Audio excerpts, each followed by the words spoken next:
Salut la team ballon, j'espère que tout le monde se porte bien. Bienvenue sur ma chaîne. Nous ne sommes pas là pour parler de la Super League.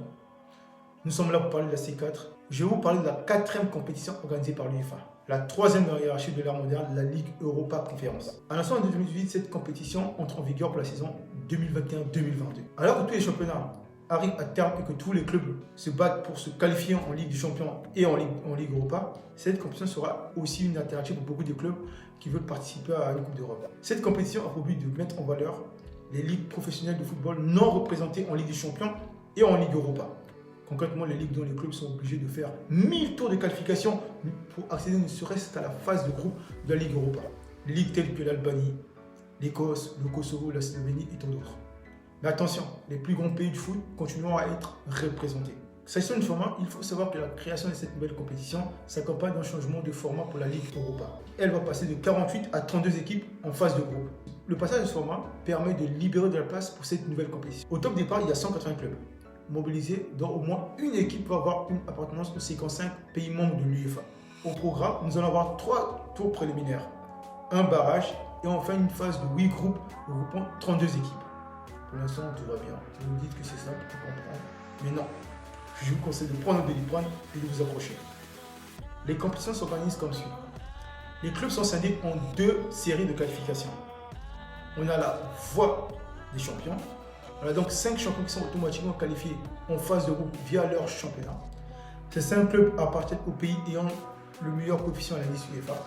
Actuellement, on parle de la France, l'Espagne, l'Allemagne, l'Angleterre et l'Italie. Pour la France, par exemple, c'est le 5e championnat. Si le vainqueur de la Coupe de France est différent des 4 premiers du championnat. Si ce n'est pas le cas, ça sera bien sûr le vainqueur de la Coupe de France. On a ensuite la voie principale, qui va qualifier 17 clubs pour les phases de groupe. Mais pour être parmi ces clubs, il faut participer à 3 phases de qualification. À cela, finalement, il faut ajouter 10 équipes éliminées en barrage de l'UEFA Europa League. En tout, on en a 32. 10 plus 17 plus 5. Après la phase de groupe, les 8 premiers se qualifient pour les 8e de finale.